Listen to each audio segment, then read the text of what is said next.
Hello, আসসালামু আলাইকুম my dear viewers and listeners. আশা করি সকলেই ভালো আছেন। তো আমরা এক্সেলের 4টা পর্ব দেখেছি এবং সেখানে যে এক্সেলের যে বেসিক্স যেগুলো ছিল সেগুলো আমরা আলোচনা করে রেখেছিলাম।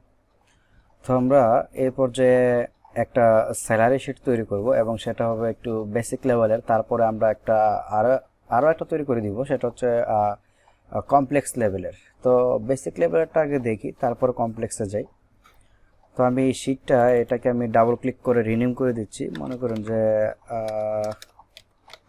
স্যালারি শিট করে দিলাম এটাকে, এবং আমি এখানে একটা ফরম্যাট তৈরি করে নিয়েছি। আপনাদের ইচ্ছা মতো ফরম্যাটটা তৈরি করে নেবেন।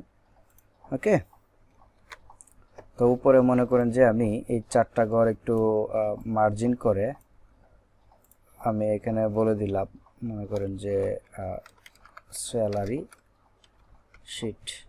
ডিজাইনটাও করে দিতে পারি ইচ্ছা করলে। ওকে, তো আমি এটাকে মাঝখানে রেখে দিলাম। তো আমার যেই ডিজাইনটা ক্লিয়ার হয়ে গেল স্যালারি শিট। তো এখন আমি প্রথমে এখানে হবে সিরিয়াল নম্বর। তো সিরিয়াল নম্বর মনে করেন যে আমি এত বেশি নেব না, 5 জনের ডাটা বা 3 জনের ডাটা নিতে পারি। তো আমি 3 জনের নিই। মনে করেন যে 1 2 3, আমি 3 জনের ডাটা নিলাম। তো এখানে নেমের জায়গায় মনে করেন আমি দিলাম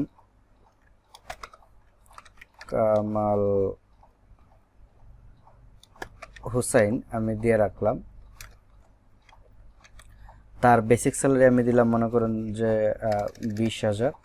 তারপরে সে কতটুকু ওভারটাইম করেছে, মনে করেন যে সে ধরেন 1 মাসে সে সর্বোচ্চ 40 ঘন্টা ওভারটাইম করলো, এবং তার ওভারটাইমের যে অ্যামাউন্ট এটা পরে হিসাব করতেছি। তারপর কামাল হোসেনের পরে মনে করে দিতে পারি আমি মনির মিয়া, এবং তার বেসিক স্যালারিটা আমি 15,000 ধরলাম। তারপরে তার নাম আরেকজনের নামটা দিতে পারি আমি, মনে করেন যে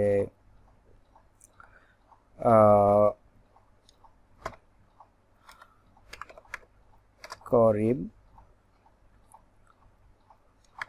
নিয়ে দিলাম। ওকে, তার স্যালারিটা আমি 12,000 ধরলাম, এবং তাকে দিলাম 35 ঘন্টা, আর ধরেন তাকে দিলাম আমি 45 ঘন্টা। তো তাদের ওভারটাইমটা দেওয়া হলো, এটা হচ্ছে তাদের বেসিক স্যালারি, এটা হচ্ছে ওভারটাইম। মনে করেন যে সে 1 মাসে 40 ঘন্টা ওভারটাইম করলো, আর মনির মেয়ে 1 মাসে 35 ঘন্টা, তারপর করিম মেয়ে 1 মাসে 45 ঘন্টা ওভারটাইম করলো। এবার হচ্ছে ওভারটাইম অ্যামাউন্ট, অর্থাৎ সে ওভারটাইমে কত টাকা পেল। যদি ওভারটাইম অ্যামাউন্ট হয়, মনে করেন যে ওভারটাইমটা বের করতে হলে আমাকে যে কাজটা করতে হবে যে তার প্রতি ওভারটাইমে কত টাকা বা প্রতি ঘন্টায় ওভারটাইমের কত টাকা পড়ে সেটা আগে দেখতে হবে। তো সেই জন্য কীভাবে হয়, আমার আগে জানতে হবে যে যদি মাস অনুযায়ী হিসাব করি আমি, যে যদি তার যে বেসিক স্যালারিটা আছে, তার বেসিক স্যালারিটার প্রথমে তাকে আমি 30 দিনে ভাগ করে নিব, দেখব যে তার একদিনে কত পড়ে, এবং একদিনের পরে তার যেহেতু সর্বোচ্চ ডিউটি হচ্ছে 8 ঘন্টা, তাহলে আবার এটাকে 8 দিয়ে ভাগ করব। ভাগ করলে বোঝা যাবে যে সে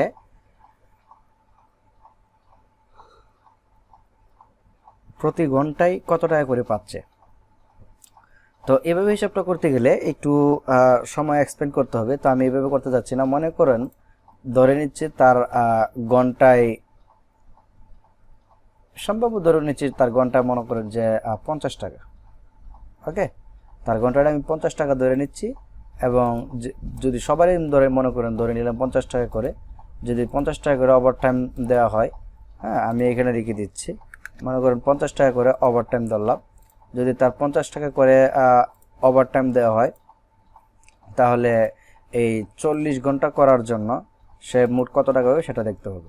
তো আমার 40 এবং তার সাথে আমি যে জিনিসটা করব ইকুয়াল টু দিয়ে 40, এবং তার সাথে আমার গুণ করব কত টাকা ধরে 50 টাকা।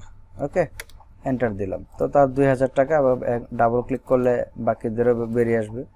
তাহলে তাদের ওভারটাইমটা পেয়ে গেল। এবার তাদের এই ওভারটাইম আর বেসিক স্যালারি দুইটা এখানে যোগ করে দেখবো আমার মোট কত হয়। ওকে, তো মোট করার সময় ইকুয়াল টু, তারপরে আমার মনে করেন যে এই সংখ্যাটা যোগ চিহ্ন দিলাম এই সংখ্যাটা, অথবা আমি ইচ্ছা করলে সাম দিয়েও করতে পারি। তো আমি সাম দিলাম না, যেহেতু দুইটা সংখ্যা কেন তাই এভাবে দিয়ে দিলাম, এন্টার দিলাম, এখানে টাকা অ্যামাউন্টটা বেরিয়ে আসলো। তো সবারই টাকার অ্যামাউন্টটা বেরিয়ে আসলো। তো এই হলো তাদের টোটাল। এবার হচ্ছে মেডিকেল অ্যালাউন্স 5%, অর্থাৎ তাদের যে বেতনটা পায় মানে বেসিক স্যালারি যত আছে তার 5% কোম্পানি আমাকে মেডিকেল অ্যালাউন্স মানে চিকিৎসা ভাতা হিসাবে দিবে আর কি। তো সেই জন্য আমি ইকুয়াল টু দিব বেসিক স্যালারিটা, তার সাথে গুণ করব এই যে আমার 5%, যেহেতু সে 5% দিবে তাই 5%, তো 5 দিয়ে সেরে তারপর আমি পার্সেন্ট দিব। ওকে, এন্টার দিব, এর বেরিয়ে আসবে। তাই এভাবে ডাবল ক্লিক করে আমি, তাহলে এখানে বেরিয়ে আসলো। যদি তার 20,000 টাকা স্যালারি হলে 1,000 টাকা মেডিকেল ভাতা, আর যদি 15,000 টাকা হয় 750, এবং 12,000 টাকা হলে 600। এখন হচ্ছে ইনকাম ট্যাক্স, অর্থাৎ একজন ব্যক্তি যত ইনকাম করলো তাকে তাকে সেই ইনকামের উপরে ট্যাক্স দিতে হবে। তো আমি আরও একটা ঘরে এখান থেকে দরকার ছিল নেওয়ার, আমি এখানে রাইট ক্লিক করে ইনসাইডে ক্লিক করে এডিটটা করা দরকার। আর এখানে আমি লিখি যে গ্রোস স্যালারি, এটা আমি লিখে দিলাম গ্রোস স্যালারি, অর্থাৎ তার এই পর্যন্ত মোট গ্রোস স্যালারি অথবা গ্রোস থাকে, এটাই থাক গ্রোস স্যালারি, তার এই পর্যন্ত কতটুকু ইনকাম হয়েছে এটা পুরোটা আমি এখানে ধরবো। পুরোটা ইনকামের উপরে আমি ট্যাক্স ধরবো আর কি।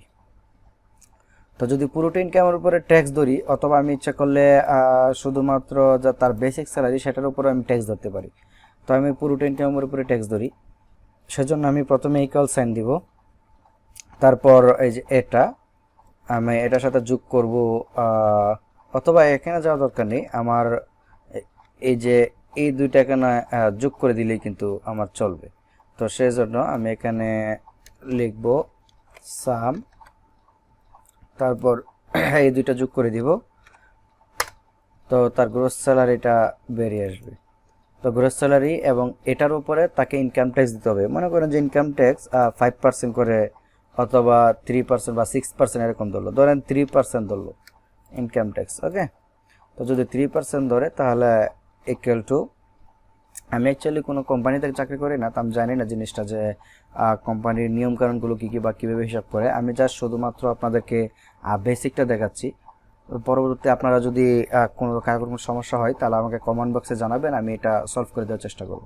ওকে, তো ইনকাম ট্যাক্স এই টাকাটার উপরে কত পার্সেন্ট? 3%। তো আমি গুণ দিব 3%, তাহলে টাকাটা বেরিয়ে আসবে। তো এটা এই যে প্রত্যেকেরই ইনকাম ট্যাক্সটা বের হলো।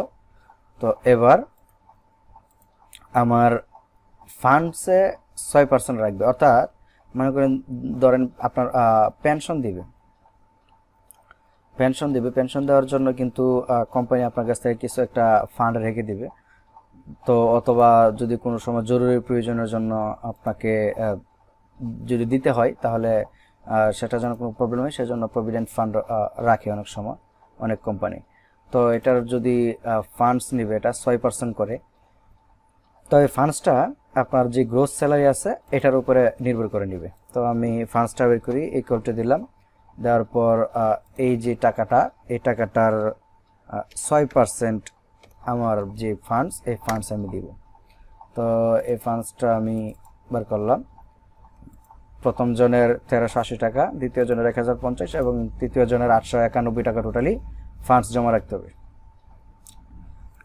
এবার হচ্ছে টোটাল পেয়েবল। টোটাল পেয়েবল হবে তার যে গ্রোস স্যালারি, এই গ্রোস স্যালারির থেকে আমার ট্যাক্স এবং ফান্ডস এই দুইটা যোগ করে গ্রোস স্যালারি থেকে বিয়োগ করলে বেরিয়ে আসবে আমার টোটাল পেয়েবল।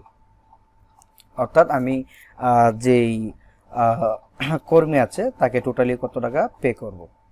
তো সেই জন্য আমি ইকুয়াল সাইন দিব প্রথমে, আমার এখান থেকে আমার যেই বিয়োগ হবে এটা, বিয়োগ হবে এটা।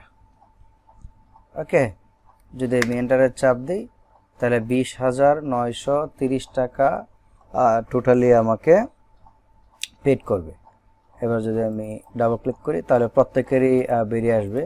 তো এটার টাকাগুলোকে আমি এক কাজ করি, যেহেতু সবগুলি টাকা, তো সুতরাং এটাকে আমি একটা দশমিক দিয়ে দিই। সেই জন্য যে এখানে দেখেন যেই ইনক্রিজ ডেসিমেল, এখানে যে 3টা ডট দিয়ে আছে এটাতে ক্লিক করবেন। তো এক ক্লিক করলে আপনার এমনিতেই 2 শূন্য চলে আসবে, আর বেশি লাগবে না। ওকে, তো এখানে একটা সৌন্দর্য আছে, কন্ট্রোল এস, সেভ দিলাম আমি।